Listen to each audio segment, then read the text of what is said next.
Olá, boa tarde a todos. Sejam bem-vindos à primeira edição do ArcelorMittal Talks. Eu sou Paula Haca, Head de Pessoas e Inovação da ArcelorMittal Longus Latam e serei a moderadora desse nosso bate-papo de hoje. Organizamos essa live para compartilhar conteúdos relevantes e de alta qualidade neste momento em que a maioria das pessoas estão em casa, ávidas por conhecimento e aprendizado. O tema de hoje é liderança em tempos de crise. A live vai funcionar da seguinte maneira. Vamos iniciar com esse bate-bola entre nossos convidados que vão compartilhar suas experiências e percepções. O público pode mandar perguntas a qualquer momento pelo box na lateral direita da tela. Eles serão respondidas ao final do bate-papo. Vamos agora à apresentação dos nossos palestrantes de hoje. A começar pelo nosso anfitrião, Jefferson de Paula. Jefferson é membro do Comitê Executivo do Grupo ArcelorMittal e CEO da ArcelorMittal Aços Longos Latam. Ele atua na indústria do aço há mais de 35 anos. Faz parte do grupo desde 1991, ocupando várias posições no Brasil, na Argentina e na Europa. Ele é membro do Conselho Diretor do Instituto Aço Brasil, do Conselho da Associação Latino-Americana de Aço e vice-presidente da Federação das Indústrias do Estado de Minas Gerais. E nosso convidado especial, Bernardo Rezende, ou melhor conhecido Bernardinho, ex-jogador e um dos treinadores mais vitoriosos da história do vôlei mundial. Campeão à frente da seleção feminina e da seleção masculina, conquistou várias medalhas olímpicas, além de uma série de outros títulos ao longo da sua carreira. Reconhecido pela sua liderança forte, baseada em foco e disciplina, é respeitado e admirado dentro e fora do Brasil. Jefferson e Bernardinho, muito obrigada por estarem conosco. Vamos começar nosso bate-bola aproveitando essa vasta experiência de vocês no mundo dos negócios e no mundo do esporte, respectivamente. Lidando com altos e baixos, com momentos de crises. Então, para começar esse jogo, o que vocês acham que um bom líder deve fazer durante uma crise como essa que estamos vivendo? Jefferson?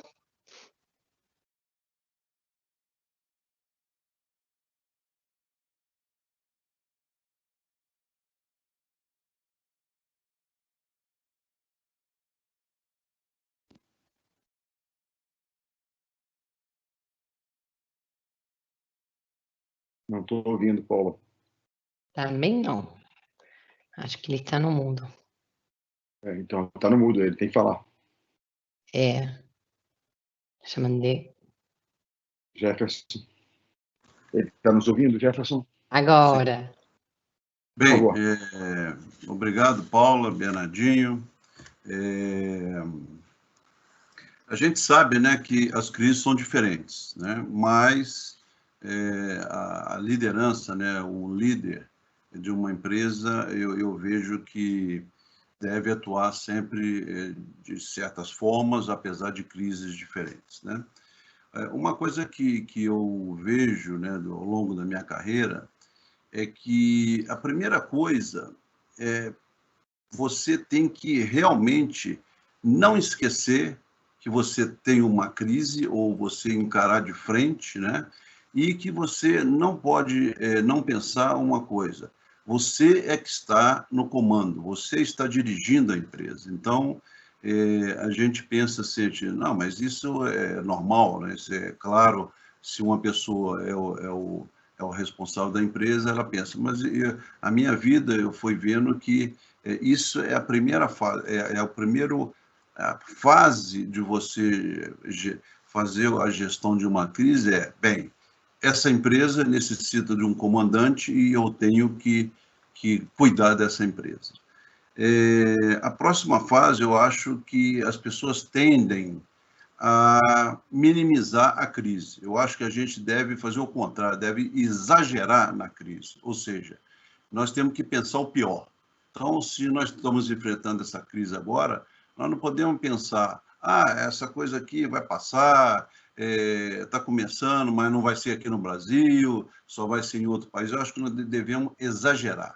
Então, a primeira fase é entender o líder que ele é o responsável daquilo. Segundo é ele exagerar. Nós temos que trabalhar fortemente para o pior. Se não acontecer o pior, melhor, né? Então, eu vejo assim, a primeira fase de uma gestão é essa. Depois, certamente, é montar rapidamente um comitê de crise, né? Você tem que ter um planejamento. Você está na urgência, você tem que agir rápido, mas não apressado. E isso é uma coisa muito importante que eu aprendi nessa minha vida toda de trabalho, é que muitas vezes todo mundo fala, não, temos que agir rápido, temos que agir rápido, mas muitas vezes o agir rápido de forma apressada, você toma decisões erradas. Na realidade, nós temos que tomar decisões certas, mais rapidamente, né? Então, com isso, a gente tem que definir prioridades, tem que montar uma equipe forte. Eu sempre digo que você começa a se dar bem ou a sair da crise, enfrentar a crise bem, quando você trabalha antes da crise. Você monta uma equipe forte, motivada, sabendo o que tem que fazer, porque aí junta essa equipe e define prioridades, sabemos o que tem que fazer para a empresa se manter ali de pé nessa época de crise e sair melhor, né? Então, eu vejo que trabalhar em equipe, comunicar é muito importante. E, por último, eu diria, né, nessa pergunta, é a disciplina.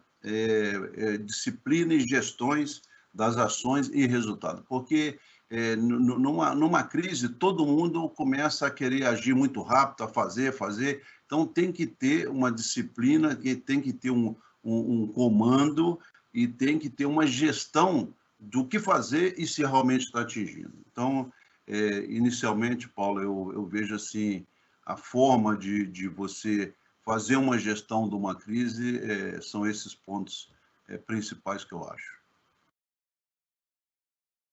Ok.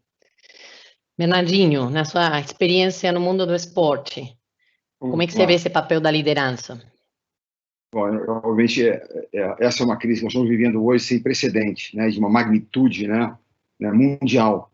Então, falar de crises esportivas parece até assim, poxa vida, que pretensão imaginar, mas eu acho que há lições e paralelos que podem ser absolutamente, né, extraídos dali e construídos paralelos. Uma das coisas que o Jefferson falou, que o líder tem que ter uma honestidade brutal, ou seja, revelar exatamente onde é que nós estamos. Cuidar das suas pessoas, assumindo responsabilidade, eles precisam de alguém, eles têm que ter alguém em quem eles podem, de alguma forma, né, olhar, confiar, se apoiar, né, no momento de crise, de tensão. E outra coisa importante, nós falávamos um pouco antes da nossa entrada aqui, que é estar preparado. Eu sempre fui um cara que é conhecido pelo meu foco na preparação, né? Tem até uma frase que eu uso sempre, que é: a vontade de se preparar tem que ser maior do que a vontade de vencer. Vencer todos nós queremos. Agora, quantos de nós está disposto a realmente se preparar, a se entregar no processo de preparação como tem que ser feito? Mas como se prepara para uma crise como essa? Não, ninguém se prepara para uma crise como essa. Mas se você viveu permanentemente, né, num estado de tensão, não de hipertensão no sentido de, né, dessa tensão excessiva, mas como nós conversávamos antes, eu e Jefferson, sabe, com a corda esticada permanentemente, sabendo que de cada um deles nós exigimos, entre aspas, tentamos extrair o melhor que eles têm a dar. Não é vitória pela vitória, mas é desenvolver o seu potencial. Quando eles estão habituados a dar o seu melhor, quando a crise chega, eles estarão aptos a tentar dar o seu melhor. Se nós, ao invés disso, formos complacentes na preparação anterior, num processo natural da empresa ou do time, quando chega uma crise, você não está apto a lidar com a situação de dificuldade. E a outra coisa que eu acho que é muito importante na crise é a questão da disciplina, que é algo sempre importante. Eu digo muitas vezes, né, você pensa assim, o que é um momento pré-crise? Né? Você vai enfrentar um time como a Rússia, como os Estados Unidos. Você sabe que vai gerar tensão, que é um momento que você... Então, você aguarda naturalmente, ela se eleva naquele momento. Você sabe que vai ter alguma questão tal, você está se preparando para um momento que é duro, que pode gerar. Quando você tem um jogo mais fácil, com todo respeito às equipes menores, a tendência é que você tenha uma certa, né, complacência, relaxe um pouco. O senso de urgência não está mais presente. Ele é fora, no momento de crise, ele é muito importante. Então, manter esse senso de urgência, que eu chamo até um pouco de crisis mode, modo crise ligado, é algo muito, muito importante. Para encerrar, Momento de crise, imagina assim, né? Maior crise no esporte, no sentido, pensando um pouquinho no meio esportivo, guardando, obviamente, a devida proporção em relação ao que nós vivemos, mas vale como exemplo. O jogo contra a França em 2016 significava terminar a nossa participação em 9º lugar, escadinha como a morte no esporte, ou seja, acabava a carreira dele, ou seguir lutando, vivendo e lutando em busca de uma medalha, seguir respirando. Então era muito claro, ou nós morreríamos ali, ou seguiríamos lutando. Essa era a situação que nós nos encontrávamos. E uma coisa que é muito importante para que a gente possa ter o melhor desempenho possível é viver o momento. A única coisa que eu tenho que trabalhar é o seguinte: vocês têm que focar, vamos trabalhar para isso, em cada ponto, cada ação que foi determinada pelo comitê de crise, ela tem que ser absolutamente bem executada, com a disciplina que o Jefferson comentou. Ou seja, ver o momento. O que acontece? Você tem uma boa atuação, imagina assim, aquela atuação que você está, sabe, comandando perfeitamente, gerenciando a operação corretamente, está dirigindo, o time está jogando bem. Você tem que eliminar ruídos. Nós estamos com excesso de ruídos hoje. E focar no que tem que ser feito. Então, eu digo, se você pensa no futuro, gera angústia.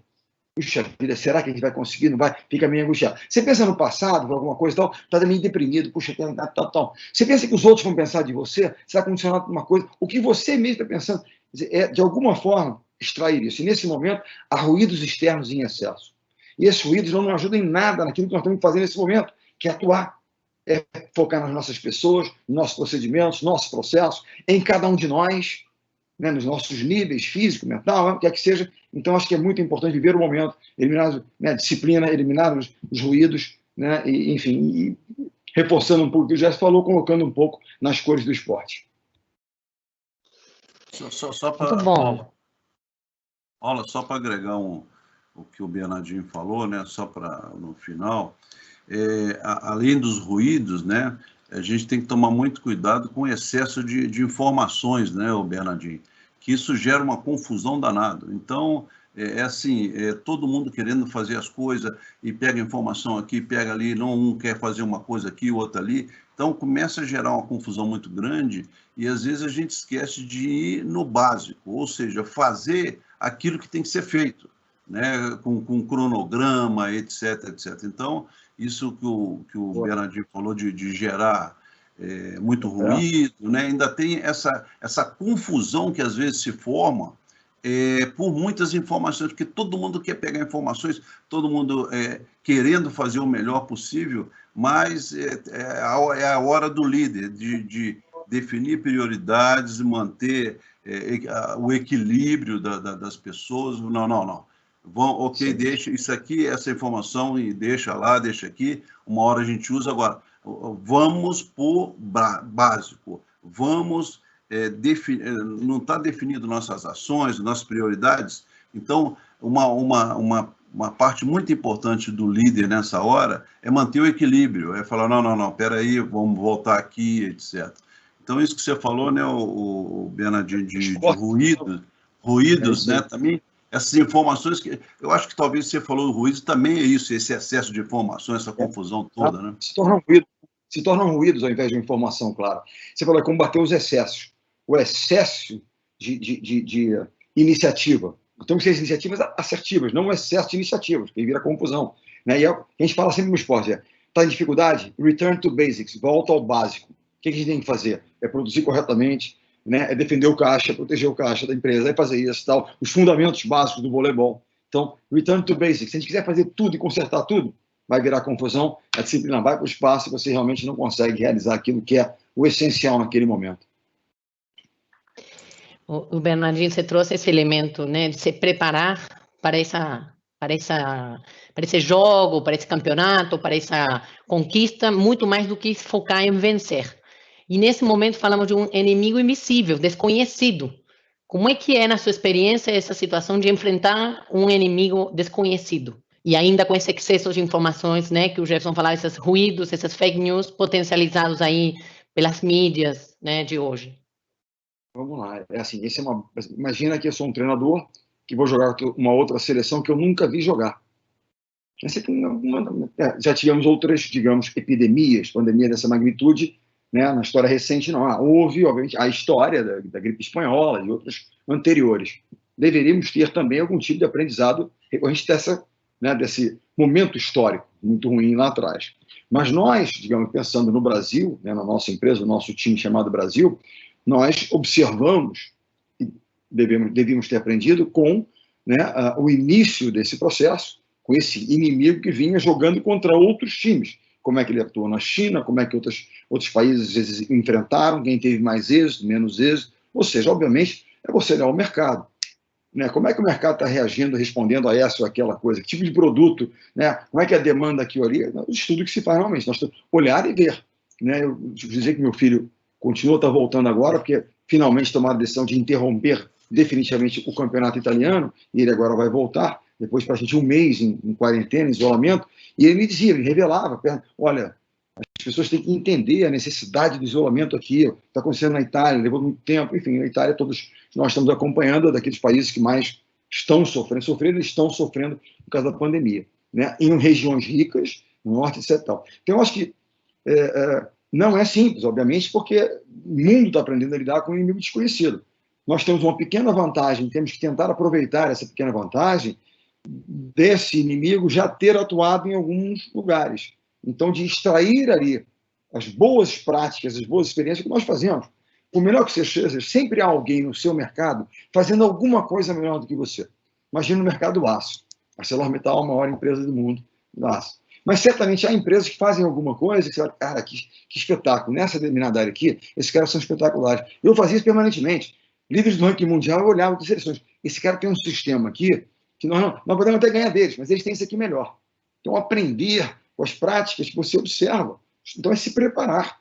Ela vai chegar, todos sabemos que ela iria chegar, né? Com que força e tal, a gente não tem, ninguém conhece, porque realmente um inimigo desconhecido.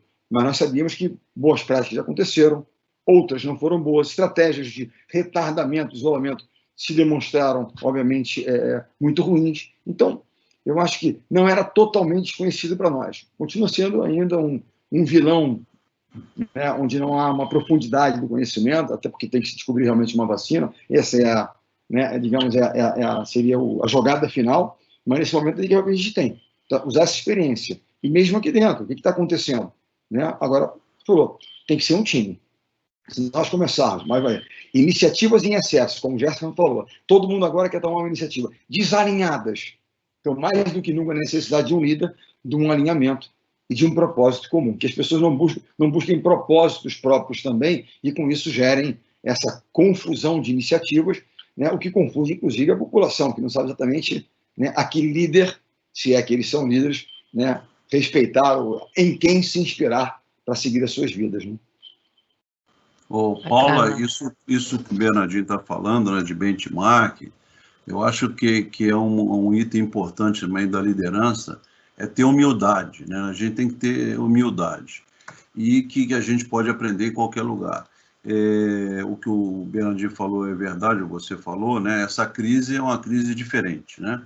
A gente não conhecia o coronavírus, etc, mas você vê, como a ArcelorMittal tem no mundo inteiro, nós estamos tendo reunião do comitê executivo, né, com o senhor Mittal, com a Aditya Mittal, e com todos os europeus, pessoal dos Estados Unidos, pessoal da China, da Ásia, etc.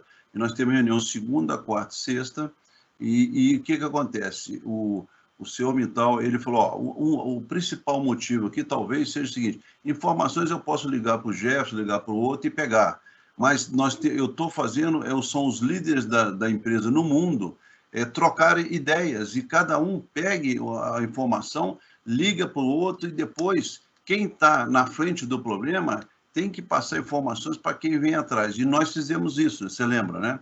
Nós, em fevereiro, na Europa já estava meio complicado, na China já estava desde dezembro, nós temos empresa na China, então nós começamos a trabalhar antes, por quê? Porque nós pegamos a experiência deles. Então, isso que o Bernardinho falou é muito importante, é você ter humildade, benchmark, e realmente o seguinte, à medida que você entendeu, não precisa entender 100% não, entendeu do problema, começa a agir. Começa a agir o seguinte, vai agindo e vendo o seguinte, eu não estou atingindo 100%, então eu vou arrumando, mas vai em frente, né? Com planejamento, já estudou antes, já teve o benchmark, e pega um plano junto com a equipe e vai em frente. e à medida que vai em frente, vai ajustando, porque é um problema que a gente não conhece 100%, né? Você vê, tem benchmark, né, lá da Taiwan, da Coreia do Sul, onde eles não pararam a economia e tiveram muito pouco caso, né? Então, a gente tem que aprender com quem está lá na frente, mas planejar, definir prioridade e ir em frente e ir arrumando, né? Eu acho uma coisa, só para completar, humildade é algo sempre importante. Se você é uma pessoa que vive buscando crescimento, que é algo que acho que todos nós deveríamos instigar nas nossas equipes, inclusive essa busca pelo crescimento permanente, né, 1% cada dia, um pouquinho melhor, né, o learning mode, o modo aprendizado sempre ligado. É ter humildade, nós não sabemos tudo, não conhecemos tudo, nós somos ainda, né, work in progress, nós somos projetos em crescimento, todos nós desejamos ser assim, eu quero a criança continue sendo como todos nós queremos. Humildade é aprender com os outros. Tem uma coisa muito importante, você falou, a partir dessa, né, dessa troca de informações, né, com aquele que já viu um pouco mais, outro que tem um cenário um pouco diferente, pelo clima diferente, pelo país diferente que nós temos em relação a outros menores, como o caso da Coreia, né, e de outros países que o Jefferson citou, mas a partir de uma estratégia determinada, nem toda equipe vai ser absolutamente, vai estar de acordo com aquilo, mas isso é uma coisa que é muito importante quando a gente fala a força dos times, que o Jeff Bezos fala isso, que é disagree and commit. Nós podemos até ter alguma discordância, mas na hora da crise, não dá para a gente ficar, eu acho, agora é assim. Fizemos aqui todo um apanhado, um debate sobre as ideias, sobre as estratégias, deram mais certo, tomamos essa decisão, essa é a nossa. Disagree and commit significa, eu posso até discordar, mas eu me comprometo a fazer o que tem que ser feito, né? Como um time. Senão fica cada um, mas eu acho aqui, eu acho ali, aí você não consegue. E você falou, eu não vou ter 100% de convicção. Será que a gente tem 100% de convicção em cada jogada, que a gente faz durante os jogos? Não. Mas tem que fazer. Aí você vai ajustando. Porque eu não posso demorar a tomar uma decisão e uma atitude, ou seja, buscar ação pautado e respaldado por um estudo que foi feito, né, de debate que, como já se falou, tem sido feito dentro da empresa, como a gente faz anteriormente às partidas. Mas a gente tem que ter esse comprometimento de time. Ninguém sozinho vai conseguir vencer isso. Portanto, mais do que nunca, consciência coletiva. E todos numa mesma direção. Com, eventualmente, desacordos, mas que o debate venha e que a gente busque uma nova solução, né? E não cada um querendo fazer uma coisa diferente, achando que vai achar, né, a solução sozinho e, né, desagregando de alguma maneira. É isso aí, Paulo, que o Bernardinho falou, eu acho muito interessante, muito importante. Eu já passei, nesses anos toda a minha vida de profissional, em vários países, etc., e você vê o seguinte, numa crise, você não tem tanto tempo, né? Então, você tem que montar a tua equipe, confiar na tua equipe, essa equipe já foi montada antes, então você confia nela. Então, a gente discute, mas a gente não tem tempo para discutir um dia, ou como a gente está num tempo normal, vamos passar a tarde todinha discutindo um assunto. Não tem, é 1 hora, 2 horas, e o seguinte, e chega um momento onde o líder tem que liderar. Então, ele tem que tomar decisões. O Bernardinho falou, concordo 100%. Então, vamos trabalhar em equipe, todo mundo, o líder tem que ser aberto, deixar as pessoas falar. Agora, tem hora que vai ter o seguinte, é assim, vamos. E se não der certo, a hora que vai falar vamos todo mundo junto. Agora, se não foi 100%, mudamos rapidamente. Tudo tem que ser muito rápido. Agora, o líder tem que liderar. E numa crise, não tem tanto tempo. Então, tem hora que ele tem que falar, é por aqui que nós vamos e pronto. Então, falamos em humildade, tomar decisão ágil e o engagement aí com a decisão tomada, né? Mesmo discordando, vamos juntos, né? E estamos recebendo, já temos 26 perguntas, então vamos interagir um pouco com os participantes e tem a chance de votar. Então, a pergunta mais votada tem 42 votos. Jefferson, você falou que precisamos nos preparar para o pior dos cenários numa crise. Qual o pior cenário projetado pela ArcelorMittal nesta pandemia do coronavírus e quais ações previstas para ter êxito neste momento? O pior cenário para nós é o seguinte, se nós ficarmos nesse isolamento social, que eu acho que é necessário por um período, mas a economia está parando. Então, para mim, o pior cenário é aquele que você fica no isolamento social e você volta a trabalhar, mas de forma normal. Nós não vamos poder trabalhar de forma normal. Nós vamos ter que ter máscara, nós vamos ter que medição de temperatura, vamos supor, eu tenho uma reunião toda segunda-feira com todos os meus diretos, os meus diretores, vice-presidente, são 15 pessoas ou 10 pessoas numa sala, porque existem alguns convidados, então não tem que fazer isso. Então, quando a gente voltar, talvez não vou fazer às 2 horas da tarde, toda segunda, eu na minha sala e cada um na sala dele, e fazemos do jeito que nós estamos conversando aqui agora. Então, eu acho que nós vamos ter que voltar diferente. E eu vejo o seguinte, que o pior dos mundos vai ser o seguinte: se nós voltarmos desse isolamento social, da quarentena ou lockdown em alguns lugares, e voltamos, passa 2 meses, estava caindo o número de infectados e começa a voltar rapidamente, aí nós vamos ter que voltar para cá, para casa. E aí a economia vai parar de novo. Aí depois nós ficamos mais 2, 3 meses do jeito que nós estamos e voltamos, e isso. Então, vai ter que ser muito bem feito, articulado pelas empresas, por nós, pelos governos, pela prefeitura municipal, estado, o país, de voltar de forma ordenada para esse problema não voltar, porque se vai e volta, nós vamos chegar no final do ano nessa coisa de isolamento social. Tem 1 mês, depois volta para cá, e a economia parada, e nós vamos ter, para mim, um desastre econômico. Então, nós vamos ter problema de mortes de pessoas pelo vírus e uma pobreza muito grande e mortes por fome, etc. Então, para mim, o pior do caso, que a gente tem que pensar no pior e depois ir ajustando, se a gente fica em isolamento, sai errado, aí tem que voltar, a economia vai e volta e nós ficamos nessa. Para mim, o pior cenário que tem aqui, nós projetamos é esse. Só para reforçar o que o Jefferson falou, concordo plenamente. O pior dos cenários é um retorno de uma forma irresponsável, entre aspas, imaginando que tudo é igual, volta rapidamente, estamos querendo retomar uma velocidade, uma inércia muito rápida, do 0 ao 100 rapidamente. Isso pode gerar aquilo que seria a pior das questões, que é uma segunda necessidade de isolamento. Porque aí, certamente, na atividade econômica, o mercado está vive de expectativas, e a insegurança quanto a uma volta, depois uma segunda parada, pode gerar uma expectativa ainda pior. Nós não teríamos uma recessão, mas sim uma depressão. Ao invés apenas de ter o que já teremos hoje, número de baixas, né, nós vamos ter, pelo vírus, vamos ter certamente problemas sociais e de saúde provenientes, né, de uma depressão econômica que pode daí advir.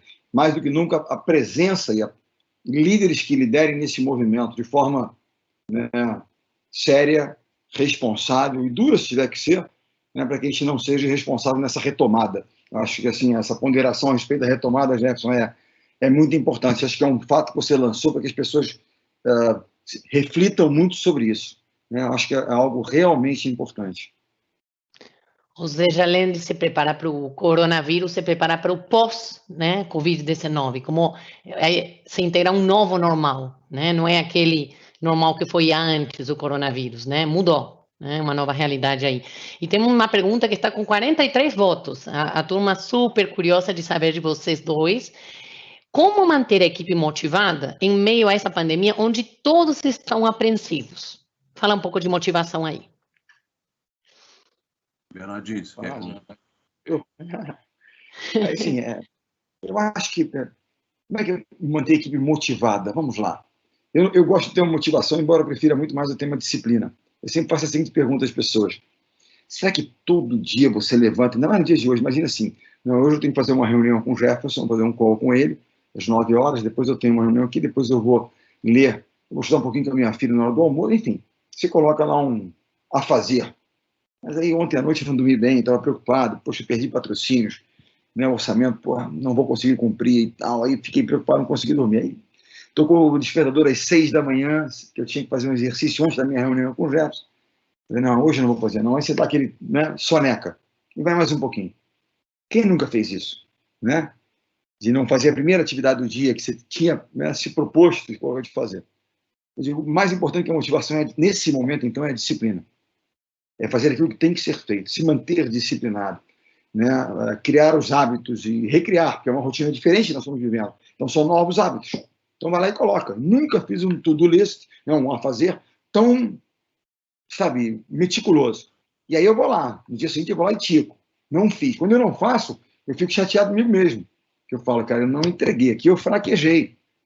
E aí, vamos de novo. É claro que vai aparecer alguma outra necessidade durante o dia, e eu vou ajustar meu plano do dia anterior. É natural. Mas eu acho assim, o que nós temos, na minha opinião, para manter a equipe, dê a eles atribuições. Né? No caso, assim, quem está, por exemplo, em casa e tal, tem tantas coisas que nós temos que fazer, nos preparar para frente, olhar para frente, estudar alguns temas que nós já estávamos pensando em estudar e tal. Enfim, de repente, avaliar coisas que nós deixamos de avaliar um pouquinho, talvez seja uma maneira de visitá-los um pouco mais. E há um outro, assim, eu acho que há essa é a turma que, digamos, que não está na linha de frente. Nós precisamos, né, atribuir a eles. Shackleton, quando ele, né, fica congelado na Antártida, o livro dele é espetacular. Eu li 2 livros, Shackleton, que foi um daqueles expedicionários. A grande virtude de Shackleton não foi ter chegado ao Polo Sul, foi ter saído depois de ficar preso no gelo, ter conseguido resgatar com vida toda a sua equipe. O que ele fazia era atribuir trabalho às pessoas diariamente. Eles mesmo presos no gelo, ele atribuía funções às equipes. Então, isso vai mantendo as pessoas ocupadas, motivadas em realizar as suas tarefas. Mas para quem está na linha de frente, está conversando com o Jefferson essa semana, falou de uma coisa, eu tenho ouvido isso recorrentemente. As pessoas que estão lá hoje, não apenas esses heróis da saúde, né, ou da segurança, do transporte, mas os heróis também que estão mantendo a cadeia produtiva, né, em ação, em movimento. Né? O pessoal que está lá no alto forno da Celor trabalhando, o pessoal que está na linha de alimentos, né, mantendo os mercados e mercados, né, abastecidos para que a gente possa, todos nós possamos nos alimentar. Né? Eu tenho certeza que todos eles hoje, o nível de motivação deles é enorme. Porque não é mais apenas aquela motivação de bater a meta do mês, entregar aquilo que foi proposto a ele pelo seu, né, líder ali. Hoje ele tem a noção exata de que há um propósito maior, que é impactar a vida das pessoas, dar às pessoas a condição de seguir vivendo, seguir tendo uma vida, entre aspas, normal. Então, acho que isso é uma coisa muito forte que a crise deveria nos ensinar. Será que a nossa relação com o trabalho não vai mudar a partir de então? Entendemos qual é a nossa verdadeira missão nessa história? Não é apenas vencer uma partida, vai além disso, que é demonstrar às pessoas que nós somos um time que trabalha muito, que a preparação é muito importante, um time que trabalha como um time. Então, isso é uma lição para alguns jovens que se inspiram em fazer parte de um time como algo importante, fazer com que as pessoas à nossa volta cresçam, que é da atribuição do líder, criar esse ambiente. Eu acho que é um momento de aprendizado, de revisitação, de ressignificação de tantas coisas. E eu vejo que as pessoas, elas estão motivadas sim. E aquelas que estão em casa, mas sentindo um pouco menos produtivas, nós temos que dar a elas atribuições, para que elas se sintam produtivas e de alguma forma motivadas. Bem, concordo com o Bernardinho, né? E eu vejo o seguinte: como motivar a minha equipe ou a equipe, né, as pessoas, numa crise importante, né? O Bernardinho falou, eu concordo. Eu vejo, primeira coisa, é comunicação, né? Nós temos que comunicar. Então, as pessoas não podem estar...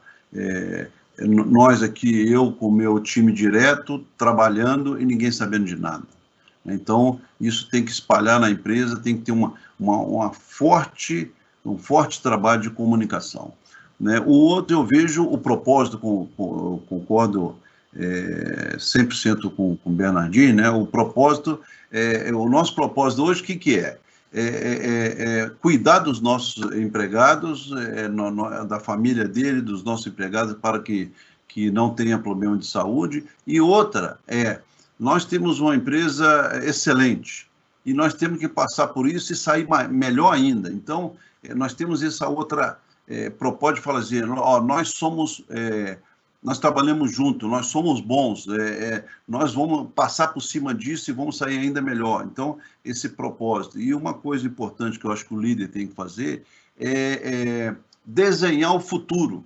Falar, nós estamos aqui, mas isso passa e nós vamos sair muito melhor, nós temos que usar isso para sair uma empresa ainda melhor, né? Então, mostrar um pouco... desenhar o futuro, o futuro vai ser dessa forma, vamos lá, nós precisamos fazer isso.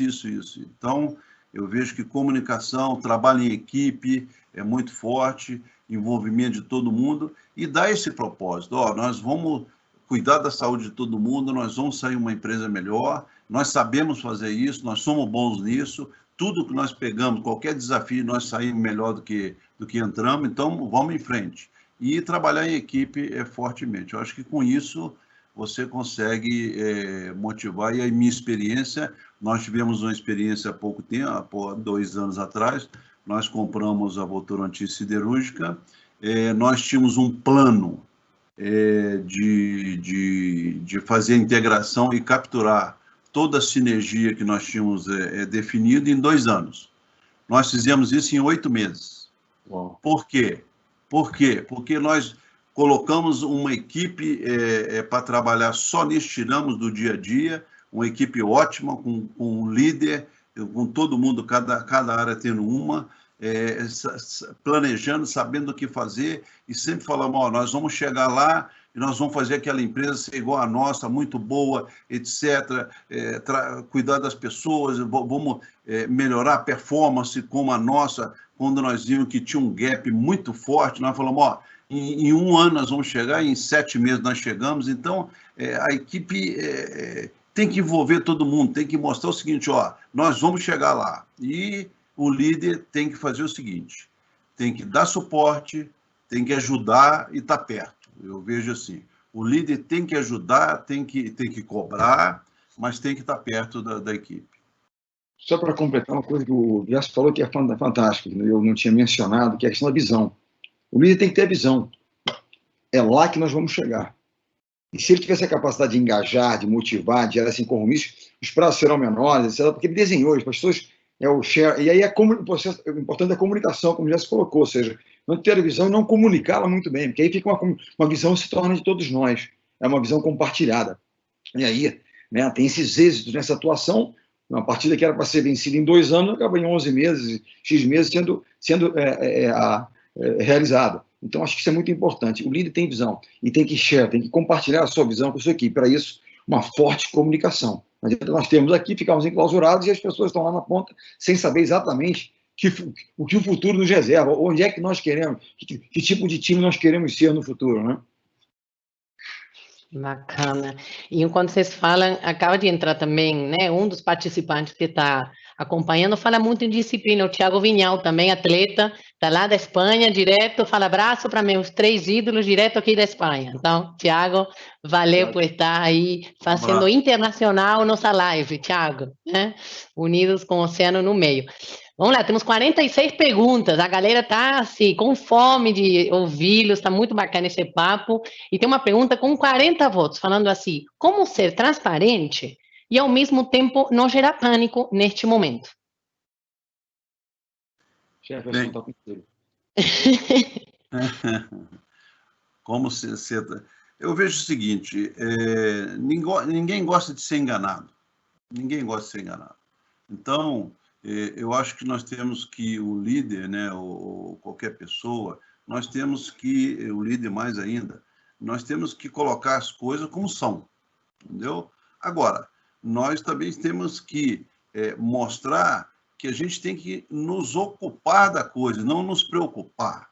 Então, não adianta você ficar preocupado, é pior. Então, eu vejo o seguinte, mostrar claramente que a situação é ruim, péssima ou dramática, essa é a situação. Agora, vamos nos ocupar da coisa, todo mundo junto, e eu tenho o líder, eu vejo que tem que falar, eu tenho certeza que nós montamos esse time ao longo de anos e anos, confio 100% em vocês, eu vou estar junto, nós vamos junto no mesmo barco e nós vamos passar por isso. Nós temos competência, temos ownership, dedicação, recurso da empresa, suporte da empresa, nós vamos estar junto nisso e nós vamos passar. Agora, nunca esconder nada, a situação é essa. Agora, vamos junto, sem estar preocupado e sim ocupado, e nós não temos dúvida nenhuma que nós temos gente, recurso, suporte para ultrapassar essa crise e sair melhor na frente. Então, eu vejo dessa forma. Eu concordo com o que o Jefferson falou, no sentido de as pessoas não querem ser enganadas. Eu acho que essa é a pior das coisas. Se você tem uma situação qualquer, digamos que uma planta qualquer tem um problema e você esconde isso das pessoas e elas serem enganadas, quebra o elo mais importante, que é a confiança. E eu acho que Se você comunica alguma coisa, que ela seja grave, dramática, né, não escondendo, e se o pânico se instaura, que as pessoas não confiem em você, na capacidade de engajamento, na capacidade de lidar, de se ocupar da forma correta daquilo ali. Então, certamente, você não é um líder. O líder ele tem a capacidade de comunicar na gravidade de uma situação, seja ela de natureza for, engajar seu time e dizer, é possível. Né? Nós vamos lutar, nos ocupar, fazer a melhor possível, e nós vamos passar por isso. E aí você realmente... E eu acho que isso tem que ser feito. Qualquer leque, né, falta de transparência pode levar àquilo que é a pior das coisas, que é a falta de confiança. Esse cara ele não falou, pode ser que esteja escondendo alguma coisa de mim. E aí esse é o pior dos mundos, porque ele está absolutamente com você quando ele sabe. Né? Você quer engajar e trazer as pessoas para junto com você, né, tentar fazer. E ele sente, inclusive, né, empoderado. Eu também faço parte disso, da solução do problema. Ele confia em mim para ajudá-lo na solução. E também a humildade, que você mostra vulnerabilidade. Se eu não vou compartilhar com os outros, não, ele vai cuidar sozinho, ninguém vai conseguir resolver sozinho, eu preciso do meu time fazendo comigo, então eu tenho que compartilhar com eles. Né? E ter a capacidade de mostrar que nós temos as armas necessárias, que somos um time, somos resilientes, somos determinados, e nós vamos passar por isso. Então, eu acho que, concordo, há de se transmitir, de ser transparente, por mais difícil que possa parecer o momento. Ô, Paulo, eu queria só acrescentar mais uma coisa, é o seguinte, nós já falamos de humildade, né? E que nós estamos aí 100% de acordo, nós só temos que tomar cuidado, eu gostaria de transmitir isso, a humildade não é ser tímido, ser fraco, não. A humildade é você ver o seguinte, nós temos um problema, nós estamos todo mundo junto e nós temos que aprender um com o outro, aprender de fora e ir em frente. Então, às vezes as pessoas pensam assim, não, uma pessoa humilde, ela é tímida, ou ela é fraca, não é isso. Entendeu? A humildade, para mim, é ter a capacidade de escutar, de escutar todo mundo, de buscar um benchmark e ir em frente. Sem timidez, sem ser fraco, tem que agir, o líder ele tem que agir rápido, acertadamente, é lógico, tem que planejar, mas ele tem que ser, ele discutiu, ele tem que fazer, faça. Então, a humildade é de você escutar todo mundo, buscar quem já fez lá fora alguma coisa, mas não é ficar parado, tranquilo, ser tímido ou fraco, não. Tem que ser firme, tem que ser duro muitas vezes, mas tem que ter a capacidade de escutar, de ver que muita gente tem ideias, às vezes, melhor do que, ou você não pensou, melhor do que a tua, né? Mas não é ser tímido, é ser humilde. Né? A humildade como a antítese da arrogância, é não ser arrogante nesse aspecto. Né? Não é, não, força modéstia, não, é ativo, mas entendendo que não sabemos tudo, que certamente é o melhor do que a gente. E uma coisa que você falou, já que eu acho que vale a pena salientar, saber ouvir, que eles falam saber ouvir, porque se nós não ouvirmos as pessoas, né, fica quase que um monólogo. Né? As pessoas falam muito em oratória, mas tem aquela história da escutatória. Temos que saber ouvir as pessoas. É da atribuição do líder saber ouvir seu time. Quem está lá no dia a dia pode apresentar soluções, estratégias tal, espetaculares para nós que não estamos no dia a dia. Tenho certeza que quem está no alto forno todo dia, ele pode trazer para nós, né, coisas que nós não temos. Quem está dentro da quadra jogando vai trazer para mim coisas que eu estou do lado de fora e não sinto exatamente aquele quem está, né, trocando a bola o tempo inteiro tem a condição de passar. Então, saber ouvi-los é muito importante. E no mundo do coaching, a gente fala em escutar, em escutativa, muito mais do que ouvir até. Que ouvir é até mecânico, é do ouvido. A escuta é um exercício de atenção, né? Que é uma entrega e traz a generosidade aí de escutar curiosamente, porque tem pessoas que escutam só para ser confirmadas as próprias verdades, mas tem uma escuta humilde, né, ativa, que é na busca de um conhecimento do outro, né, desde essa perspectiva do aprendiz, né, Jefferson, que você trouxe e o Bernardinho confirma. Eu queria dar a informação que temos 600 conexões neste momento, né, então, uma turma grande aí, ávida, com mais de 60 perguntas, não sabemos nem se vai dar tempo, e uma pergunta para o Bernardinho. Bernardinho, a pergunta é o seguinte, a sua carreira foi pautada por superação e ousadia.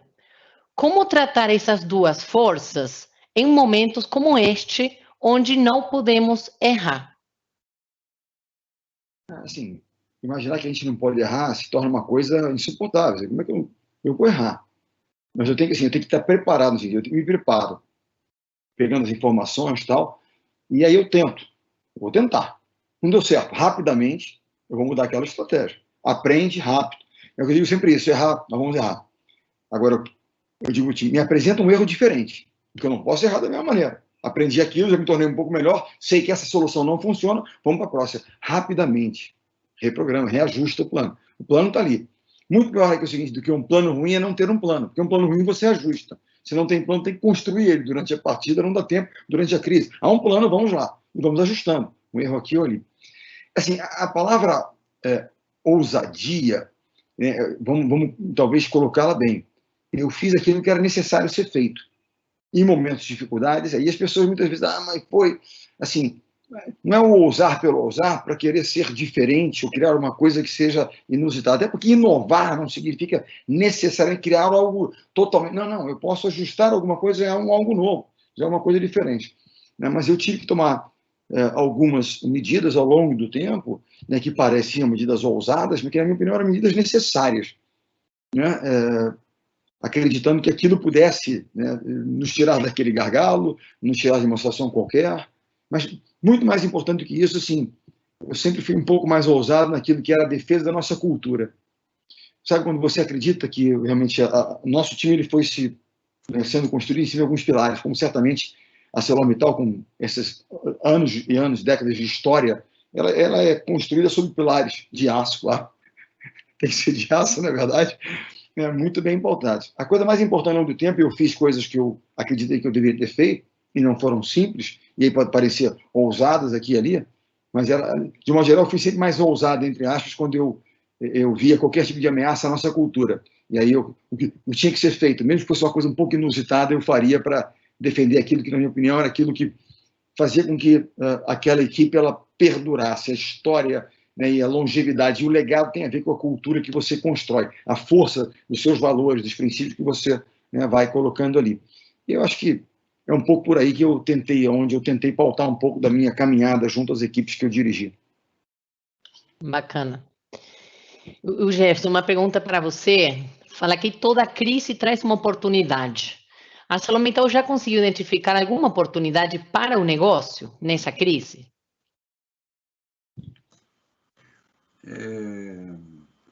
Eu não diria que a oportunidade que nós identificamos hoje, que nós estamos vendo, é de mercado ou é de custo, não é isso não. Eu acho que nós estamos tendo uma oportunidade. Toda vez que nós fazemos pesquisa de clima, né, a empresa no Brasil é sempre a melhor no mundo inteiro na ArcelorMittal. Então, eu estou vendo agora uma oportunidade muito forte, e a gente não pode perder isso depois da crise, porque isso é uma coisa que tem que tomar cuidado. Quando a gente está nesse modo de crise, a gente vai. Quando melhora a situação, a gente às vezes esquece algumas coisas, né? E eu estou vendo assim como uma oportunidade da gente ser ainda melhor com relação a escutar mais as pessoas, trabalhar mais fortemente em equipe, cuidar mais das pessoas, né? A ArcelorMittal é uma muito boa empresa para isso, mas a gente está vendo hoje, né, nós tivemos vários feedbacks, né, de funcionários nossos que estão lá, que outro dia eu conversando com o Bernardinho falando de heróis, né, que alguém falou para ele, que são os heróis que estão lá, né? Então, tem gente hoje produzindo alimento para a gente comer, lá no Porto de Santos recebendo material de fora, exportando, e tem nossos funcionários, que nós estamos de home office, e tem funcionários nossos, né, que precisam, os de Monlevade hoje, estão lá agora trabalhando, saindo da sua casa e indo trabalhar, né? E a gente cada vez cuidando, fazendo de tudo para cuidar deles, né? E o feedback que nós estamos recebendo é que muitos falam, essa empresa realmente, ela cuida da gente. Então, nós temos que realmente vestir a camisa, trabalhar firme para ser melhor. Então, eu vejo que, como sempre a gente vai aprendendo nas crises, que são oportunidades, né?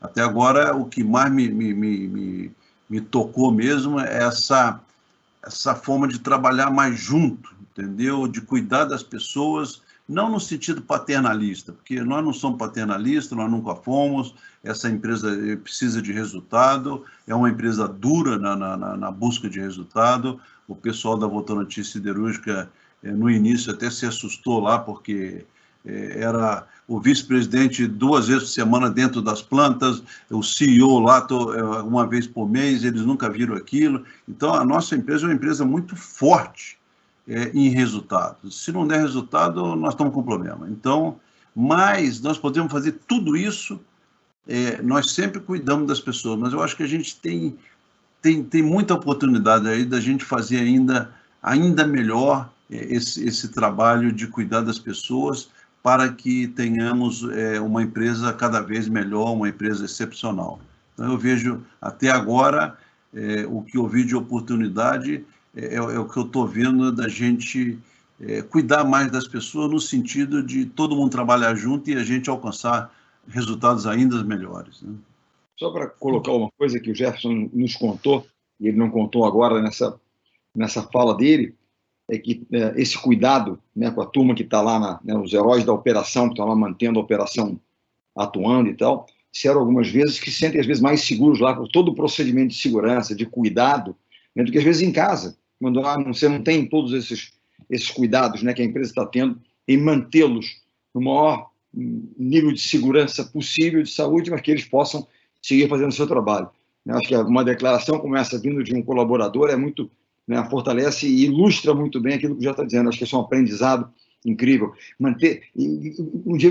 Recentemente, o CEO de uma empresa perguntou: mas como é que eu mantenho esse modo que a empresa está vivendo agora, tão aguerrido, tão senso de urgência, né, aflorando na pele, ligado sempre, né? Eu acho que esse é o grande aprendizado que a gente vai tirar daqui, de mais uma crise. Nós não podemos, né, sair daqui, né, iguais ao que entramos, imaginando que nós temos que realmente, como mínimo, né, ter esse aprendizado. As pessoas são sempre a coisa mais importante. E muitas vezes as pessoas eles não walk the talk, né? Eles falam, não, as pessoas são meu principal tesouro, meu principal, né, asset são as pessoas. Mas aí nós temos a primeira crise, primeira coisa, corta as pessoas. Mas peraí, você diz que é mais importante, você faz logo de cara cortar as pessoas? Vamos tentar buscar todas as soluções antes de mexer nas pessoas. Quando não for possível, e você já mexeu no seu problema, aí você vai tentar negociar com as pessoas. Acho que isso é importante também, porque é muito fácil fazer, liderar e não dar o exemplo. Então, dar o exemplo é fundamental. A coerência, né, Bernardinho? E entre os valores e o que se pratica. Temos uma pergunta aqui, já está super voltada. Bernardinho e Jefferson, vocês comentaram que ruídos, né, falaram da quantidade das informações. Sabemos que isso é inevitável, tal a velocidade que as informações rodam o mundo. Como evitar esses ruídos e como administrar as ansiedades? Eu acho que uma das formas de diminuir o ruído é desliga a televisão um pouco. Você viu lá as notícias, desliga. Se a gente ficar o tempo todo naquela informação tão online o tempo inteiro. Uma outra coisa interessante que eu vi de um técnico americano numa reunião que nós fizemos hoje com treinadores, ontem com treinadores do mundo, e eu e um americano fomos assim um pouco dos debatedores dos temas.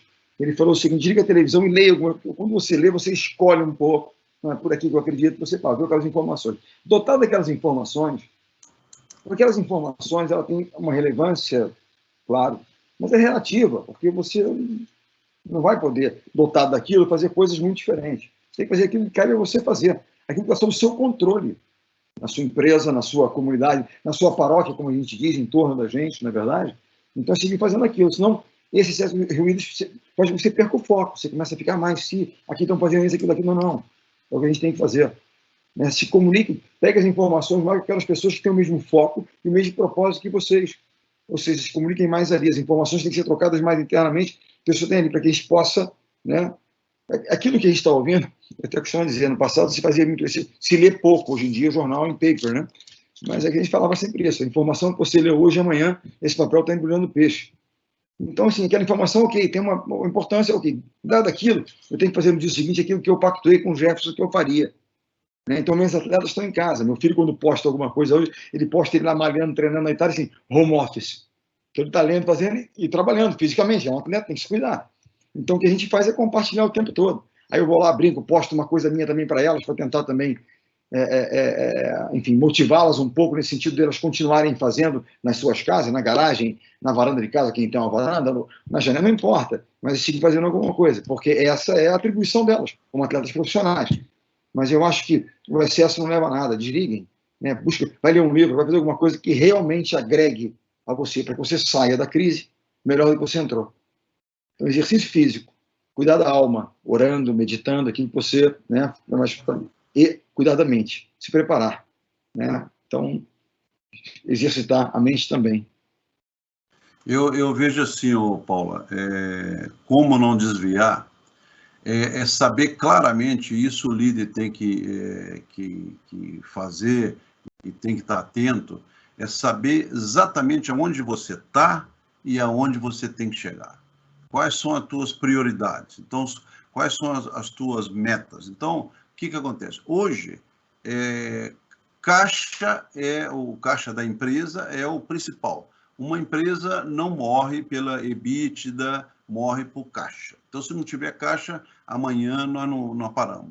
Então, sabendo que isso é fundamental, a saúde dos empregados, de todos nós, é fundamental. Então, nós temos duas coisas fundamentais. Nós temos que cuidar das pessoas, da saúde hoje, nessa crise, e temos que gerenciar o caixa para a empresa continuar funcionando. Bem, sabemos disso? Sabemos. Quais são os itens prioritários que nós temos que atuar para chegar lá? O resto é resto. Aí, se der tempo, a gente conversa, senão não conversamos. Então, eu sei onde eu estou, eu sei o que é importante, as minhas metas, os itens importantes e as ações prioritárias que eu tenho que fazer, foca naquilo. O resto, se der lá pelas 10 da noite, 11 horas, a gente dá uma olhadinha. Se não, é aquilo. Não sai daquilo. Saúde das pessoas e saúde da empresa, né? E do caixa. E tem uma pergunta diretamente ligada a isso para você, Jefferson. ArcelorMittal tem reserva para suportar essa crise por quanto tempo sem ter que fazer redução de quadro? Bem, isso tudo depende do como vai se comportar a economia, né? Porque é o seguinte, nós hoje temos uma situação, eu diria, boa, né? Mas ninguém tem caixa forever para toda a vida, ou para 1 ano, 2 anos. Ninguém trabalha assim, nenhuma empresa trabalha assim. Nós dependemos do que vai acontecer daqui para frente. O que eu digo é que nós estamos administrando muito de perto isso. Hoje nós estamos, diria, não gosto dessa palavra de confortável, mas nós estamos numa situação razoavelmente boa, mas dependendo tudo de todas as ações que nós estamos fazendo. Já colocamos no plano e nós temos que cumprir. O que é? Reduzir fortemente os custos fixos, reduzir estoques. A área de vendas está muito no mercado vendo se vamos vender tanto ou não vamos, e outra coisa, nós temos que vender e temos que receber, porque vai ter muito problema de inadimplência, etc. Nós estamos trabalhando fortemente para trás com os nossos fornecedores, alongar prazo, etc. Então, toda essa administração te dá uma perspectiva de se eu tenho 6 meses, 1 ano, etc, etc. O que eu poderia falar é que depende disso, dessa administração. Agora, hoje, nós temos uma situação boa, não só no Brasil como fora do Brasil, né? Isso é uma coisa que o senhor Mittal, tem muita gente aí da empresa, né? O senhor Mittal falou, nós aprendemos. Isso é importante, aprender com a crise. Em 2008, vocês se lembram, a ArcelorMittal comprava uma empresa por semana. Em 2006, 2007, naquele boom, quando juntou a ArcelorMittal, a Mittal comprou a Arcelor, em 2006, de 6 a 8, antes da crise do Lehman Brothers, lá, etc., o que aconteceu? A ArcelorMittal comprava uma empresa a cada semana. E quando deu a crise, a empresa tinha 22 bilhões de dólares de dívida, ficou numa situação muito delicada, e o senhor Mittal, outro dia, falou na reunião que ele tem com a gente semanal, né, agora 3 vezes por semana, ele falou, nós aprendemos com a crise. essa crise está nos pegando numa situação muito diferente. Nós temos hoje 10 bilhões de dólares de dívida, saímos de 22 para 10, então hoje nós entramos numa crise em uma situação muito melhor do que nós entramos em 2008. Então, eu diria o seguinte, que a situação da ArcelorMittal hoje, eu diria que é boa, mas vai depender tudo do tamanho dessa crise, não só do tamanho, mas do prazo que vai ter essa crise, né? E quanto à pergunta foi quando nós vamos começar a fazer o quê, Paula? Qual seria uma situação de eventualmente ter que chegar a uma redução de quadros? A redução de quadro, eu diria o seguinte, vai ser a última coisa que nós vamos fazer. Então, nós estamos cortando viagem, corta tudo, nós estamos cortando tudo, reduz estoque, negocia prazo com fornecedor, negocia com o banco. Nós temos linhas de crédito no banco aqui no Brasil, temos fora do Brasil, nós temos linha de crédito de bilhões de dólares fora do Brasil. Então, é o seguinte, nós temos hoje, até no nosso comitê, que a gente tem reunião todo dia, né? Eu com os diretos comigo, hoje mesmo nós tivemos um plano de fases. A fase, se continuar piorando, nós vamos fazer isso. Se piorar mais ainda, nós fazemos isso. E a última fase, era demitir pessoas. Então, eu vejo o seguinte, eu estou bastante ocupado e nós temos que fazer o que nós programamos.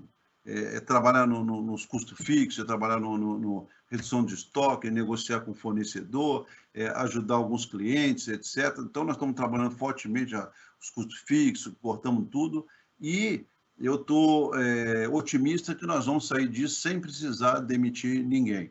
Agora, não estou garantindo que nós vamos fazer isso. Se a crise se alonga um ano, ou sei lá mais, um momento pode chegar.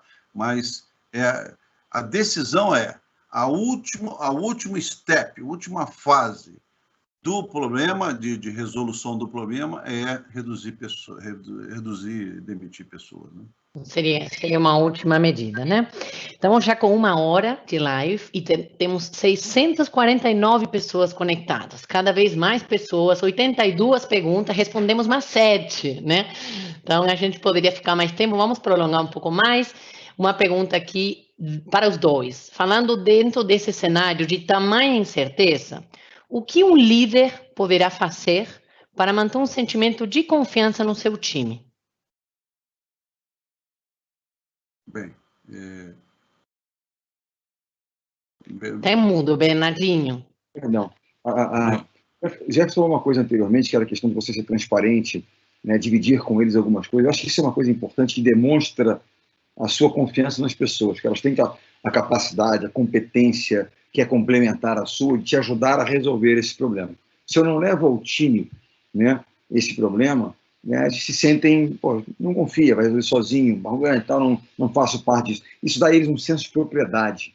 Né? Quando nós damos, nesse momento de isolamento físico, mas não pessoal, porque nós estamos aqui nos comunicando permanentemente, vocês estão com as suas equipes, dar atribuições relevantes, quer dizer, fazer com que eles sintam realmente parte relevante do processo. Eu acho que um momento como esse é algo importante, porque você pensa na ação, ao invés de pensar apenas na consequência, né? E você se foca naquilo que você tem controle sobre. Eu não tenho controle, nós não temos o controle sobre o fim da pandemia. Nós temos o controle sobre o que nós fazemos. Ninguém tem culpa da pandemia que estourou no mundo, mas nós temos responsabilidade sobre as nossas ações. Quando nós geramos essa responsabilidade, na minha opinião, a confiança vem, se demonstra confiança na pessoa quando você atribui a ela alguma função, porque ele fala, cara, esse cara confia, está comigo aqui. Quando eu falo com o Jefferson, falou, eles care, que é o sentimento de cuidar, eles cuidam muito, sem ser paternalista. Isso é uma coisa que eu não sou paternalista. Eu cobro e tal, mas eu dou as condições. Eu brigo com eles, mas eu brigo muito mais por eles, é o que eu dizia sempre. Mas eu falo o seguinte, quando eu cobro muito, e as pessoas às vezes confundem a cobrança com quase que uma punição, a cobrança ela tem a ver com o reconhecimento da sua capacidade. Eu cobro porque eu acredito em você. Então, quando você fala, eu estou cobrando que eu sei que você pode entregar, isso dá confiança da pessoa. Ele sabe que eu posso e eu vou fazer, eu vou entregar. Então, atribuir à pessoa isso, na minha opinião, dá a ela confiança de que ela é parte do processo de solução. Nós vamos atravessar essa ponte de dificuldade na Arcelor se eu me sinto parte disso. Nós vamos passar por aquela partida difícil e eu sou parte relevante disso. Então, acho que isso é uma forma de você atribuir relevância à pessoa no processo se ela se sentir realmente forte, não, né, meio abandonada, está ali, uma coisa meio marginal. Não, não, você é parte da solução do nosso problema, daquilo que nós podemos resolver. Né? Então, trazer as pessoas para dentro e atribuir elas e cobrar delas. Não é o fato de estarmos em casa que a gente não tem tanto a fazer. Até eu tenho dito, eu não sei se eu tenho feito, eu só não tenho viajado e, né, o transporte não acontece, não é verdade? Eu ouvi um interessantíssimo sobre isso, sobre a questão que nós estamos aí com muitas atribuições, mesmo às vezes em home office. Quando você começa a chegar atrasado numa reunião na sala, é porque você está com um problema de gerenciamento de tempo, não é verdade? Porque você está na sua casa. Atrasou porque as coisas começam a se encavalar. São tantas coisas e necessidades diferentes, porque nós temos que agir de forma diferente em função da nova rotina que nos foi imposta. Mas eu começaria por aquilo que eu disse anteriormente. Eu concordo. A única coisa que eu teria a agregar aí, eu concordo 100% com o que o Bernardinho falou, é o líder estar perto e assumir as responsabilidades de um líder, né? Então, para você dar confiança, você tem que estar junto, discutiu, tomou a decisão, mesmo se foi uma opinião de alguém da equipe e você aceitou, se a equipe aceitou, vamos em frente. Errou, o primeiro a assumir a responsabilidade é o líder, é o chefe. Então é o seguinte, vamos em frente, não fique preocupado, nós não vamos acertar 100%. Agora, errou, arruma rápido. Então, eu vejo o seguinte, a única coisa que eu poderia agregar que o Bernardinho você é o líder. Eu sempre falo, o líder tem que liderar, mas o liderar é trazer as pessoas de um lugar para outro. Agora, assumir a responsabilidade de você trazer a pessoa daqui.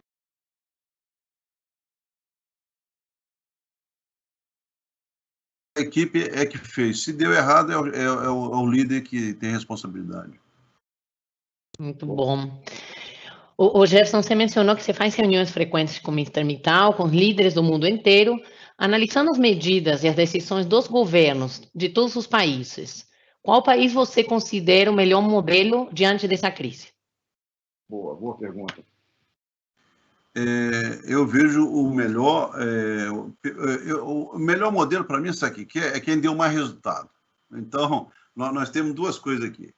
Nós vivemos de resultado. Então, quem deu mais resultado, para mim, é o melhor modelo. A Coreia do Sul, a China também teve sucesso, né? Eles seguraram uma região, mas a China, eu diria que, como lá as informações são meio truncadas, então eu esqueço um pouco a China.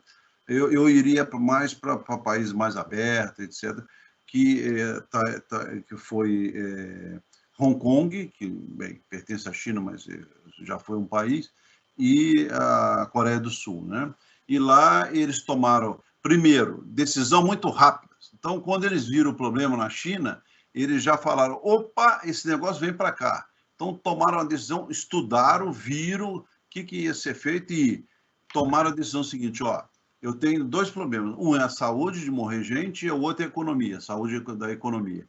Então, eu tenho que administrar as duas. O que eles fizeram, esses dois países foram, primeiro, 100% de todo mundo com máscara. Ninguém se sair sem máscara, é uma multa de $5.000, pode ir preso, etc, etc. Temperatura em todo mundo na rua, etc. Deu temperatura, teste, e vai isolamento ou quarentena, etc. E eles foram administrando dessa forma e foi muito bem. A economia não parou. O Japão também é outro caso de sucesso. Eu diria que é o Japão, a Coreia, Coreia do Sul, né, e Hong Kong. Esses três trabalharam dessa forma. Eles não pararam a economia, mas tomaram atitudes muito fortes, rápidas. Eles não esperaram disseminar o coronavírus lá. Eles tomaram a decisão rápida, né? Se você me perguntasse quem eu estou vendo, eu não diria talvez o pior, mas o mais confuso no mundo, para mim, é o Brasil. e eu estou ficando já preocupado, porque é assim, cada hora um governante fala, eu acho que agora era a hora de ter humildade, de todo mundo pensar no coletivo e não se eu vou ser reeleito em 2022, se eu vou ser isso, se eu falo mais bonito do que o outro, se não sei o quê. Eu acho que agora é o que nós estamos fazendo na Celor, é todo mundo junto para solucionar um problema de saúde e manter a empresa bem. Então, acho que os governantes deviam pensar assim, está uma confusão doida, foi o que o Bernardinho falou e eu falei, né? Dos ruídos, da confusão, muitas informações, cada um fala uma coisa. Eu estou vendo o Brasil está indo para um caminho ruim. No início foi bem, o pessoal ficou em casa, muita gente. Agora, ontem eu vi no jornal, no Estadão, levei um susto. A primeira página, eles tiraram foto do Rio, São Paulo, as grandes capitais, e um montão de... ninguém com máscara, todo mundo um grudado no outro dentro dos coletivos, dos ônibus, na estação de metrô, numa feirinha que tinha, acho que lá no Rio.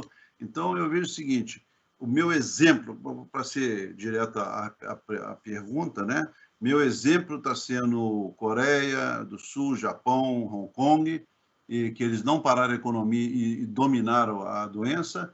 E um exemplo negativo, hoje não diria que é o pior, mas um negativo, é o Brasil pelos ruídos, confusão, todo mundo, é aquilo que nós falamos aqui, eu e o Bernardinho, numa equipe, né, que agora deveria ser o país inteiro, cada um atirando para um lado, cada um falando uma coisa, fica todo mundo perdido, inclusive o povo. O povo agora, outro dia eu vi uma pessoa humilde, uma senhora, falando, mas se o presidente, que é o presidente do país, falou que eu posso sair, então eu posso. Então, aí vira o Mandetta e fala, não pode. Quer dizer, em termos de gestão de uma crise, é um exemplo do que não fazer, na minha opinião.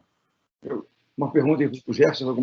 Primeiro, assim, eu acho que é um quê de egos nesse momento enorme, dos nossos líderes aí, interesses pessoais, de A, B, C, então a diversidade nas estratégias serem tomadas, o que na Coreia do Sul não acontece. É um país, embora aberto, muito mais strict, né? Uma coisa muito mais orientada. Mas eu vou fazer uma pergunta ao Jefferson, que é o seguinte, a Coreia do Sul, como é que você adapta ao Brasil? Digamos que o Brasil tivesse uma liderança, estivesse unificado hoje no seguinte aspecto, todos temos um interesse. Né? Se o Brasil não aprender, qual é um dos grandes formadores de times? Como é que um time ele se junta muito? Qual é um dos grandes elementos que faz com que isso aconteça? Um inimigo comum.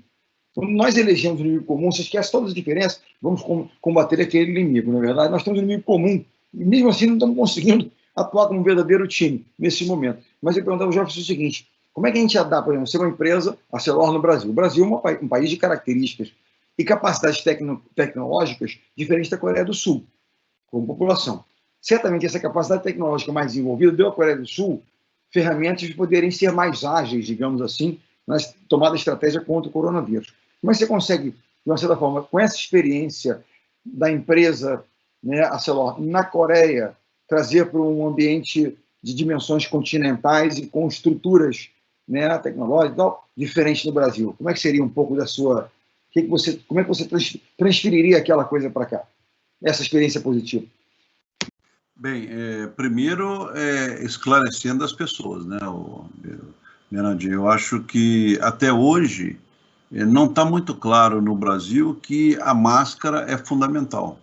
Então, eu acho que a comunicação, né, o governo devia estar realmente todo mundo na mesma página, falando, ó, isso é fundamental, isso é fundamental. Eu sei que administrar um país com tanta desigualdade, tão grande, com 200 milhões de habitantes, não é a mesma coisa do 1 de 10 milhões, né? Então é diferente. Mas eu diria o seguinte, talvez a gente não chegasse nunca aos resultados da Coreia tão rapidamente, mas a gente podia estar muito melhor do que está hoje, fazendo o quê? Todo mundo na mesma página, todo mundo no mesmo barco, falando, ó, o nosso inimigo é o coronavírus, nós não podemos deixar o nosso povo morrer. Bem, o que nós temos que fazer? Senta todo mundo, como a gente senta numa empresa, o presidente do Congresso, são os governadores, e fala, ó, nosso inimigo é o coronavírus, que realmente aqui, vamos discutir, mas uma hora é o seguinte, 3 coisas ou 4 coisas que nós temos que fazer aqui que vai melhorar muito. Todo mundo sai dali e acabou a história, todo mundo faz igual. Então, eu acho que nós não teríamos resultado tão rápido e tão bom como a Coreia, porque é um país pequeno, com nível de escolaridade muito grande. O pessoal já normalmente usa máscara, normalmente, quando tem uma gripe, etc. Então, não seria igual. Mas eu vejo que poderia ser muito melhor do que está hoje, com mais todo mundo, os governantes tomando decisões, falando, agora é assim, vamos em frente. É lógico que talvez São Paulo é diferente do Nordeste, etc, etc. Cada um administra, os governadores podem administrar, os prefeitos, né? O que eu vejo é que os prefeitos e os governadores têm um papel muito importante nisso, porque eles têm ali como se fosse uma Coreia. Eu tenho aqui 500 mil pessoas ou 1 milhão de pessoas, então ele podia administrar aqui, mas com o guarda-chuva do país, dizendo o seguinte, isso é fundamental, vamos em frente, né? Então eu vejo assim. Ok. Temos 95 perguntas, a gente teria tempo para umas 10 lives dessas, né? Mas vamos, Bernardinho, uma pergunta para você. Neste momento em que as decisões devem ser tomadas de forma rápida, o que fazer quando o seu time aponta um caminho, mas na sua cabeça o caminho é outro? Como tomar a decisão sem perder a motivação da equipe? Bom, se o time todo vê um caminho, eu vejo outro, é que realmente não estão muito alinhados, tem alguma coisa. Não, mas, olha, eu vou dizer para você, se o time todo vê um caminho e eu vejo outro, é porque o time todo tem razão. Aí que está a humildade, né, que nós nos referimos. Eu não tenho a pretensão de imaginar que eu... Agora, obviamente, se eu tenho uma convicção tão forte em função de alguma coisa, é tudo uma questão de convencimento, de debate. Agora, durante uma partida, não tem tempo para debater. Né? Você tem que tomar decisão. Mas no tie-break, agora senta aqui, vamos fazer uma reunião antes do tie-break. Não tem como. Tem que tomar decisão. Em certos momentos como esse, já ter repetido, e eu acredito que o líder tem que liderar. E se eles acreditam em mim, por tantas batalhas que nós tivemos juntos anteriormente, nós passamos juntos, é hora de liderar. Mesmo que eles não estejam convencidos, eles sabem que a responsabilidade é minha. Eu tiro deles um peso, né? Porque se der errado, é comigo. Se der certo, eles vão ganhar medalha lá em cima, nem medalha eu vou ganhar. Mas nós vamos fazer aqui. Agora, obviamente, quando você está num processo e há uma unanimidade que o caminho melhor é esse, você tem que se questionar muito. Peraí, será que por ser o líder você tem todas as respostas? Se a pessoa, seu líder, seu time é um time competente, você trouxe para dentro, você embarcou pessoas que você reputa competente, que conhecem o jogo, conhecem o mercado. Se eles estão apontando outro, vamos debater, vamos ouvir. Mas se é no momento de crise e você ouviu todo mundo, você tem essa convicção, siga a sua convicção. Se der errado, você errou, mas seguindo as suas convicções. Você não pode ir contra elas. Né? Você tem a visão, tem as convicções, tem que fazer. Agora, durante uma partida, momento é momento, e o líder tem que liderar.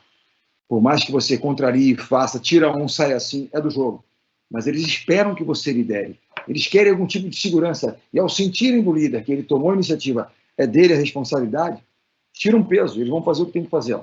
Acho que isso é realmente importante. Mas, num processo, ouça, escute.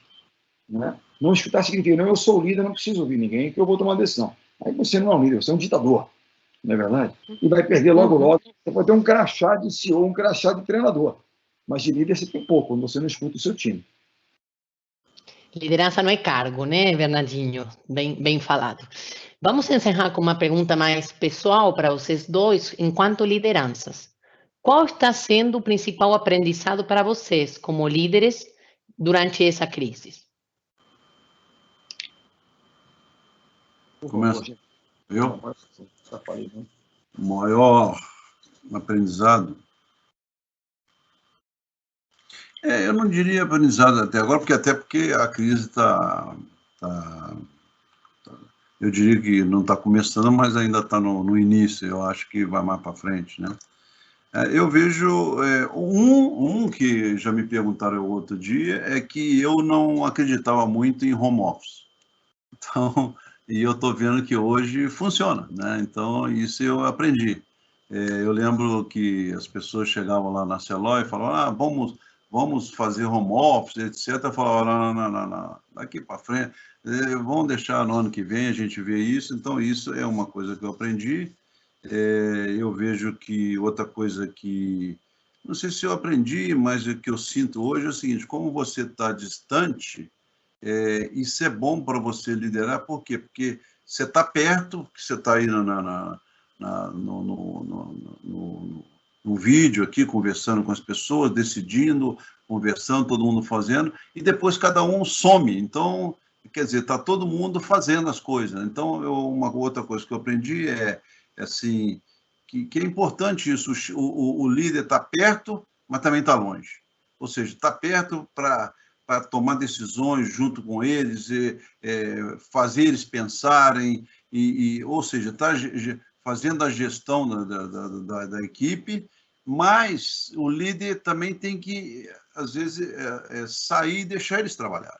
Então, isso aqui, eu estou sentindo isso, um aprendizado aqui de estar em casa, né, trabalhando com home office. Primeiro, que funciona, e segundo, que é muito bom, porque você vê o seguinte, temos aqui 2 horas, conversamos, e cada um, eu não estou vendo ninguém, eu não venho na minha sala, eu não vou na sala de ninguém, e essas pessoas, eu tenho certeza que tá todo mundo tocando para frente os projetos, as ações, para que os nossos empregados tenham saúde e a empresa tenha um caixa bom e saia bem dessa coisa. Então, esse é um aprendizado que eu estou tendo nessa forma de trabalhar.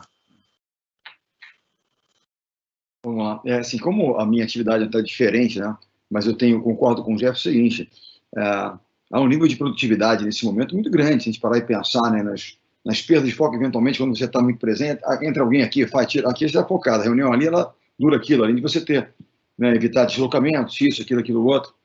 Eu acho que, apesar da distância física, há uma proximidade aqui muito grande, porque, é o que eu falo, você chega no escritório, tem lá na sede da Celor 100 pessoas naquele andar que trabalham ali. Você não vai, estão todos ali todo dia, você não vai pessoalmente falar com cada um. Mas quando você está distante, você fala, poxa, eu não falei com tal. Pequenas, né, reúne um pequeno grupo aqui, você acaba pessoalmente, não fisicamente, mas falando. E quando você fala, você quer saber como é que está a família, tudo bem e tal. Umas coisas que você passava ali, não se conectava efetivamente nessa coisa do cuidar das pessoas. Você estava apenas ali como, né, um colaborador. Você falava da meta, do processo, da estratégia.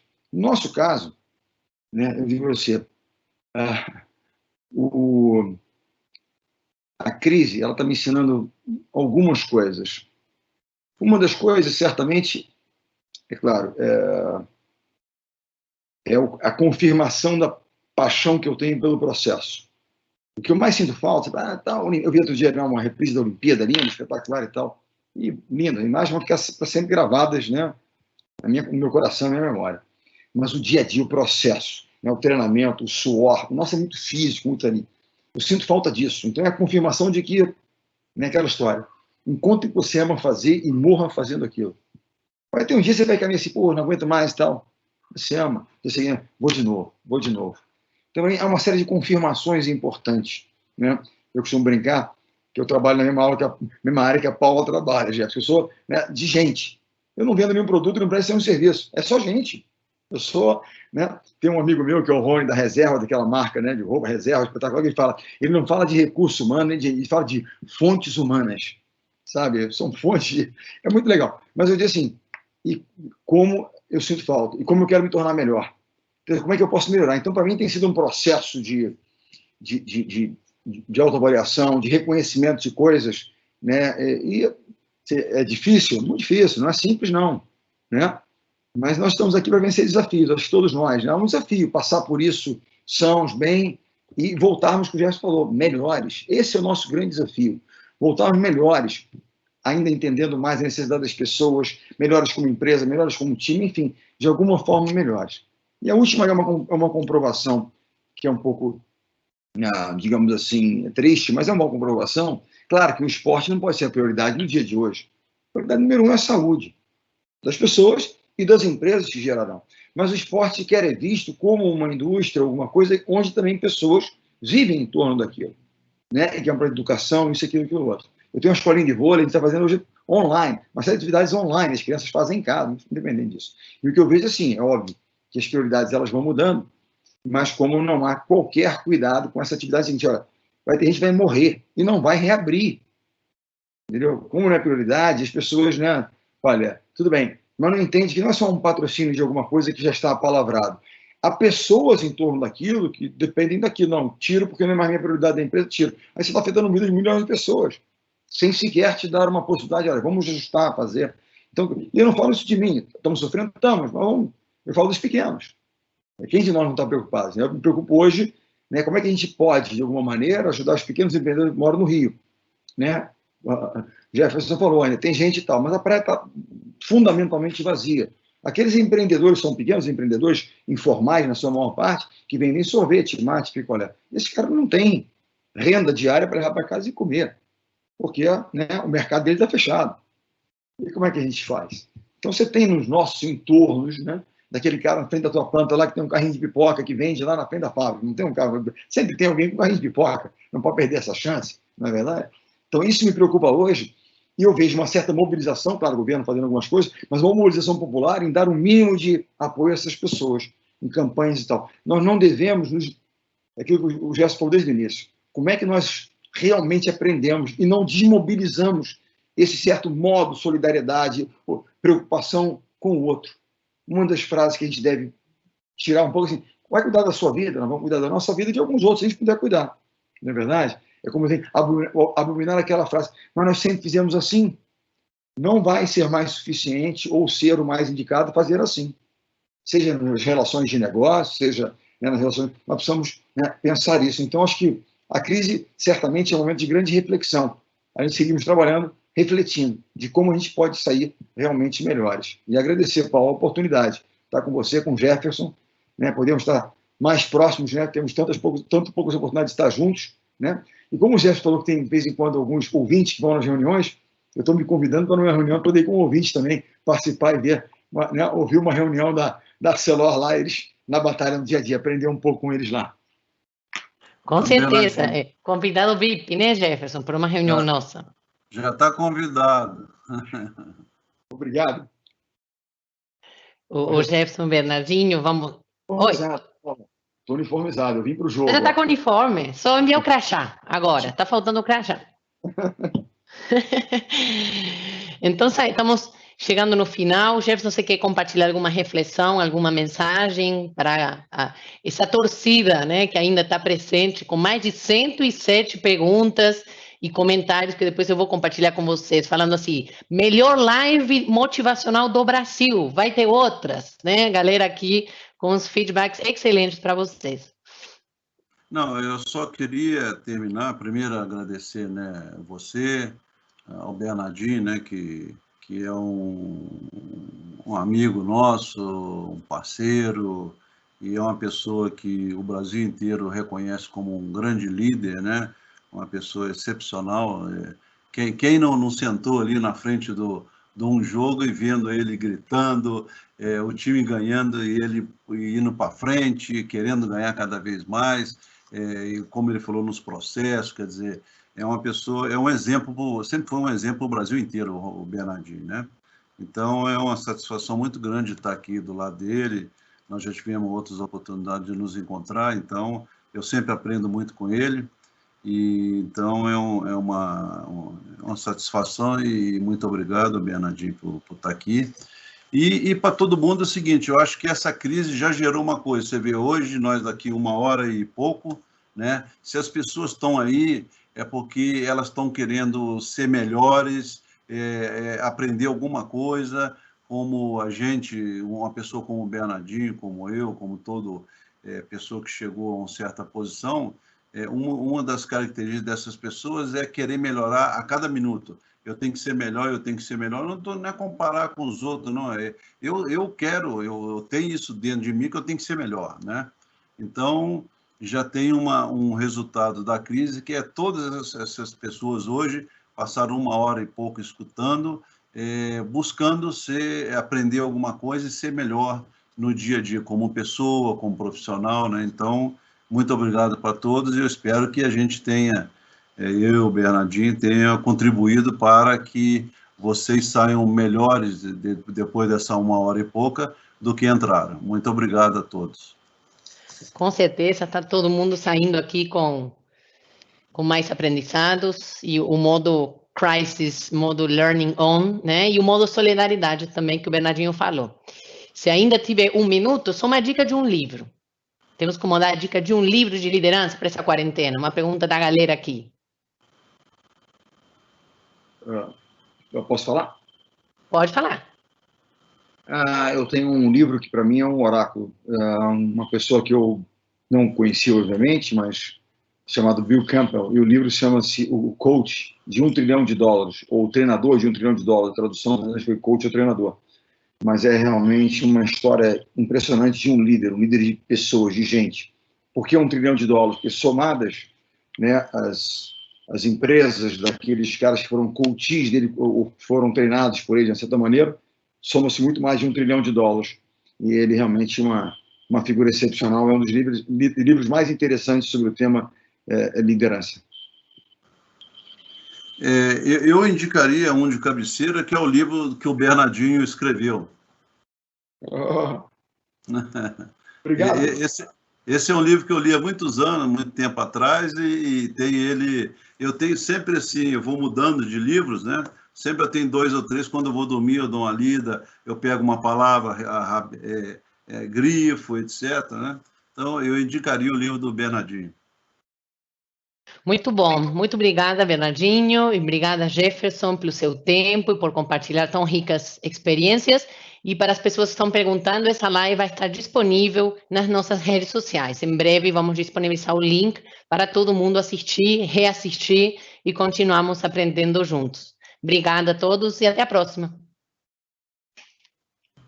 Obrigado. O Jefferson e Bernardinho, vocês podem ficar aqui. Aí já encerra.